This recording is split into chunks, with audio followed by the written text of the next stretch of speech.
কোরআনে বলছেন, আহলে কিতাবের মধ্যে, তাওরাতের মধ্যে সব বলছেন নবীজি আসবে, নবীজি এসে নবীজির সাথে এরা সঙ্গ হবে, নবীজি যুদ্ধ করবে, নবীজি গনিমতের মাল খাবে, নবীজিকে আল্লাহ তাআলা বিজয় দান করবেন। পুরা ইসলাম, বিশাল ইসলাম নবীজি পুরা বিশ্বে ছড়িয়ে দিবেন। এই জন্য তারা এই আহলে কিতাবরা এখানে বসবাস করত। কিন্তু কিন্তু যখনই নবীজি সাল্লাল্লাহু আলাইহি ওয়াসাল্লাম আসলেন হিজরতের পরে, সর্বপ্রথম মদিনার মধ্যে নবীজিকে অস্বীকার করলো কারা? কথা বলেন, কারা?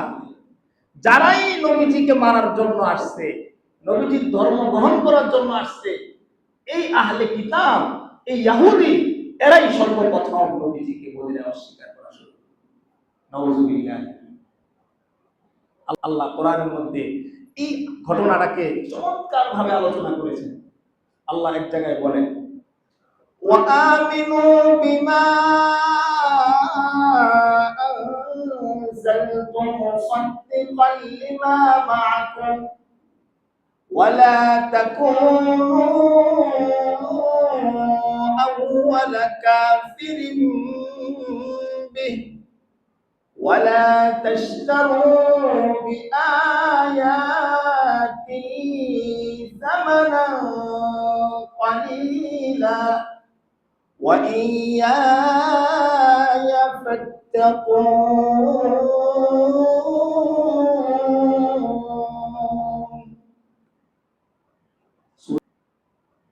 সূরা বাকারা শুরুতে আল্লাহ বলছেন, ওয়াআমিনু, হে আহলে কিতাবরা, হে নিজেদেরকে সঠিক পথের রাহবার, সঠিক ধর্ম পালনকারী যারা মনে করো তোমরা আহলে কিতাব, ওয়াআমিনু, তোমরা ঈমান আনো, বিমা আনজালতু মুসাদ্দিকাল লিমা মা'আকুম, আমি যা অবতীর্ণ করেছি, এই কোরআন, এই কোরআন আমি অবতীর্ণ করেছি, যেই কোরআনের সত্যতা, যেই কোরআনের সঠিকতা আমি তাওরাতের মধ্যে বলেছি, এই তাওরাতকে কোরআন স্বীকার করে, তাওরাত ও কোরআনকে স্বীকার করে, সুতরাং এই কোরআনের উপর ঈমান।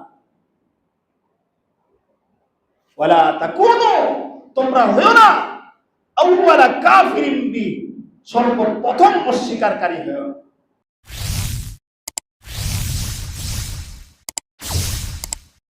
আলোচনা করতেছিলাম আজকে হলো হক গ্রহণ না করার 4 নম্বর কারণ। মানুষ যে সকল কারণে হক গ্রহণ করতে পারে না, হক আসার পরেও সে হক প্রত্যাখ্যান করে, এর 4 নম্বর কারণ হলো দুনিয়ার স্বার্থ। কি বললাম? দুনিয়ার স্বার্থ, দুনিয়ার সম্পদ, মান, মর্যাদা, পজিশন। সে হক গ্রহণ করলে হয়তো এগুলা তার থেকে বিচ্ছিন্ন হয়ে যাবে, সে দুনিয়ার সুযোগ সুবিধাগুলো আর পাবে না। এই জন্য মানুষ হক গ্রহণ করে। এই অভ্যাসটা ছিল মদিনার ইহুদিদের। কাদের ছিল? মদিনার ইহুদিদের। দেখেন, মদিনার ইহুদিরা তারা কিন্তু দীর্ঘকাল থেকে মদিনায় বসবাস করে। কি জন্য বসবাস করে? তারা তাওরাতের মধ্যে আল্লাহ রাব্বুল আলামিনের আসমানি 4 কিতাবের অন্যতম কিতাব তাওরাত, এই তাওরাতের ভিতরে আল্লাহ রাব্বুল আলামিন সর্বশেষ নবীজি, আমাদের নবী আকে নামদার তাজদারে মদিনা সরওয়ারে দু জাহান হযরতে মুহাম্মদ সাল্লাল্লাহু আলাইহি সাল্লামের পুরো জীবনী তাওরাতের মধ্যে আল্লাহ বলে দিয়েছেন। কোথায় জন্মগ্রহণ করবে, তার বংশ কি হবে, হিজরত করে মদিনায় আসবে, মক্কায় কতদিন থাকবে, তার শত্রু কারা হবে, বিশদ আলোচনা আল্লাহ করে দিয়েছে। আল্লাহ তাদের থেকে একটা ওয়াদাও নিয়েছেন। এই ওয়াদার আল্লাহ কোরআনের মধ্যে উল্লেখ করেছে।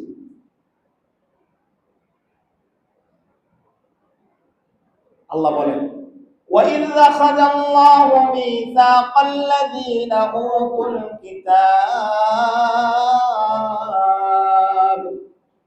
لَتُبَيِّنُنَّهُ وَلَا تَكْتُمُونَهُ فَنَبَذُوهُ وَرَاءَ ظُهُورِهِمْ وَاشْتَرَوْا بِهِ ثَمَنًا قَلِيلًا وَإِذْ أَخَذَ اللَّهُ হে নবী আপনি স্মরণ করেন ওই দিনের কথা মিসাকাল্লাযীনা উতুল কিতাব যেদিন আল্লাহ আহলে কিতাবদের থেকে শক্তিশালী মজবুত অঙ্গীকার নিয়েছিলেন। কি অঙ্গীকার নিয়েছিলেন? লাতুবাইয়িনুন্নাহু যে তোমাদের যে কিতাব আমি আল্লাহ দিয়েছি আসমানি কিতাব তাওরাত, এই তাওরাতের মধ্যে যেই বিধানগুলো আমার রয়েছে, যে আহকাম রয়েছে, যে বাণী রয়েছে, এগুলোকে তোমরা জাতির সামনে স্পষ্ট করবা।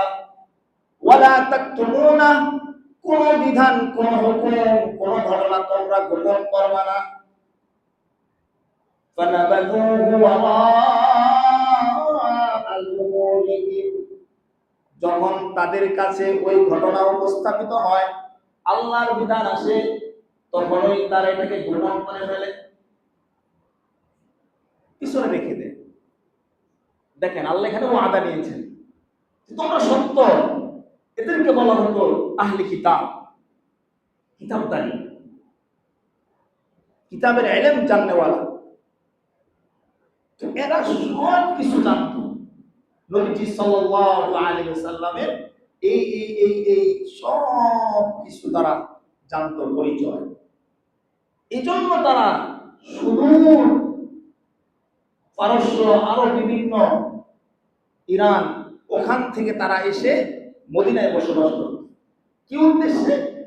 যে এখানে সর্বশেষ নবী আসবে, এই নবীর আমরা তার ধর্ম গ্রহণ করব, গ্রহণ করে আমরা তার সাথে যুদ্ধ করব, যুদ্ধ করে আমরা বিশ্বের ক্ষমতাশীল, বিশ্বের পরা শক্তি হব।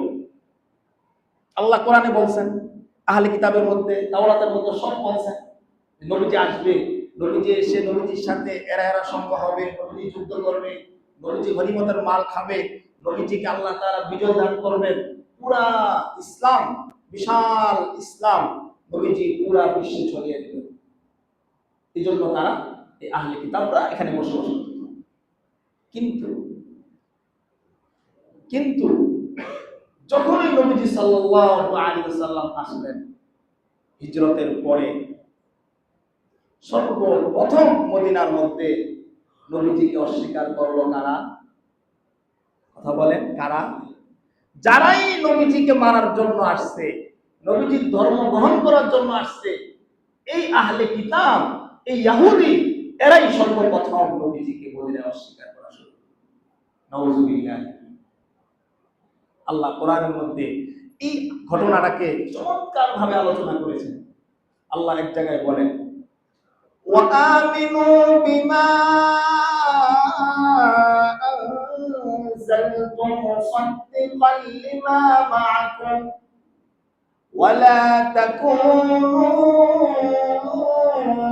أول كافر به ولا تشتروا بآياتي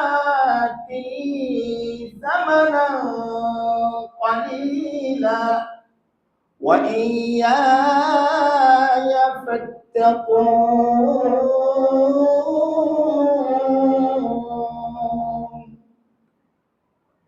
সূরা বাকারা শুরুতে আল্লাহ বলছেন, ওয়াআমিনু হে আহলে কিতাবরা, হে নিজেদেরকে সঠিক পথের রাহবার, সঠিক ধর্ম পালনকারী যারা মনে করো তোমরা আহলে কিতাব, ওয়াআমিনু তোমরা ঈমান আনো, বিমা আনজালতু মুসাদ্দিকাল লিমা মা'আকুম আমি যা অবতীর্ণ করেছি, এই কোরআন, যে কোরআন আমি অবতীর্ণ করেছি, যেই কোরআনের সত্যতা, যেই কোরআনের সঠিকতা আমি তাওরাতের মধ্যে বলেছি, এই তাওরাতকে কোরআন স্বীকার করে, তাওরাতও কোরআনকে স্বীকার করে, সুতরাং এই কোরআনের উপর ঈমান। ওয়ালা তাকুনু, তোমরা হয়ো না আউয়ালা কাফিরিন বি, সর্বপ্রথম অস্বীকারী হয়ো না। ওয়ালা তাশতারু বিআয়াতি সামানান কালিলা, আল্লাহ বলছেন জানি তোমরা কেন ঈমান আনো না। এর ঈমান না আনার কারণ হলো এদের একটা হিংসা, একটা অহংকার, যে আমি যদি ঈমান আনি তাহলে আমরা এই যে মুহাম্মদ, সে আমাদের নেতা হবে, সে আমাদের কি হবে? নেতা হবে। এখন তো নেতা আমরা। ইহুদিদের মধ্যে যারা আহলে কিতাব ছিল তারা ছিল নেতা, মদিনার মধ্যে তারা বিভিন্ন নেতৃত্বে দিত। এখন আমরা যদি মুহাম্মদের ধর্ম গ্রহণ করি তাহলে মুহাম্মদ নেতা হয়ে যাবে, আমাদের নেতৃত্ব চলে যাবে, আমাদের প্রতিপত্তি চলে যাবে। দুনিয়ার এই স্বার্থের কারণে, অন্যতম এক কারণ এই স্বার্থের কারণে তারা ঈমান আনতে পারে।